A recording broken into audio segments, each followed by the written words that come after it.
Soy Eduardo Ramos, soy ingeniero informático y me dedico al desarrollo de software. Y soy el responsable de tecnología del proyecto Capillary. Consiste en aplicar la inteligencia artificial a una prueba de diagnóstico médico que se llama capilaroscopia.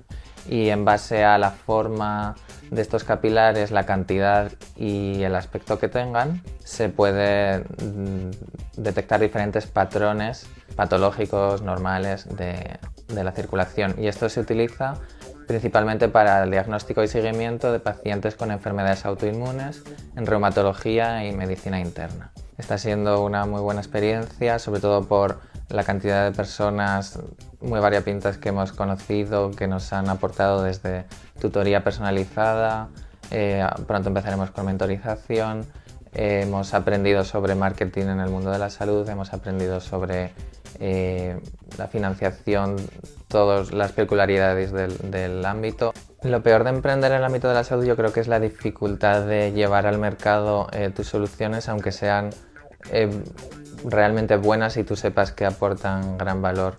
Es muy difícil, lo primero, obtener visibilidad y difusión de tu solución, y también que generes confianza en los médicos. Y luego también pues grandes problemas que pueden bloquearte es el tema de la regulación, que requiere mucho trabajo y posiblemente una inversión inicial alta. Y lo mejor del mundo de la salud, en este caso, yo creo que es indudablemente el impacto que un proyecto como el nuestro puede tener en la vida de los pacientes, porque al mejorar el diagnóstico y el seguimiento para obtener el estado de la salud de estos pacientes y compararlo incluso con el estado anterior, detección temprana especialmente de enfermedades autoinmunes, puede tener un beneficio social muy alto.